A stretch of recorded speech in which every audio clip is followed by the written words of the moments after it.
I want to thank Visual Black Justice for having me out here and all these other amazing speakers and organizers. If we don't get no justice, if we don't get no justice, if we don't get no justice, if we don't get no justice, you cannot separate peace from justice. You cannot separate justice from peace. In 2016, I was bartending on Selby and Western, and there was one customer there. It was a white woman sitting at a table. She was from out of town with the AP press. And I said, "Why are you here?" And at that time, I was anesthetized, as Don would say, the grandfather of Brian Quinones. I wasn't paying attention. I wasn't awake. She said, "I'm here for the funeral."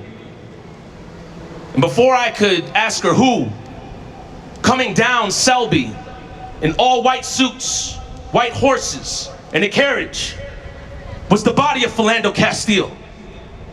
And they marched and they danced. And I said, "Wow, this is never gonna happen again." And she said, "I bet not." Later on, months ago, I talked to Terrence Franklin's father on the phone. Terrence Franklin was shot in a basement in Uptown. Ballistics say it was execution style in the back of the head. He was effectively murdered by the police. But nobody showed up the way that they showed up for George Floyd, because it wasn't filmed. And for the black women in this audience, the black mothers, you don't need to know that it was filmed. You don't need to see the evidence. As black people, we don't need to see the evidence. We know what happened.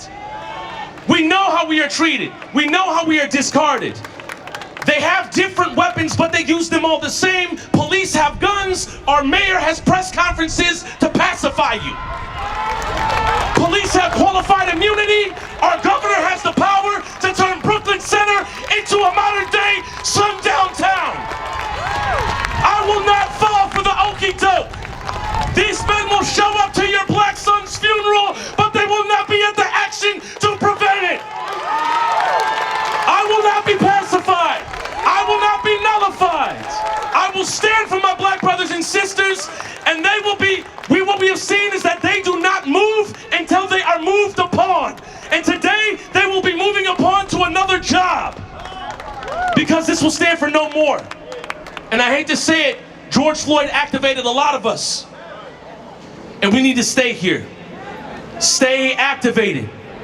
Because if we don't get no justice, if we don't get no justice, if we don't get no justice, I said if we don't get no justice, all power to the people.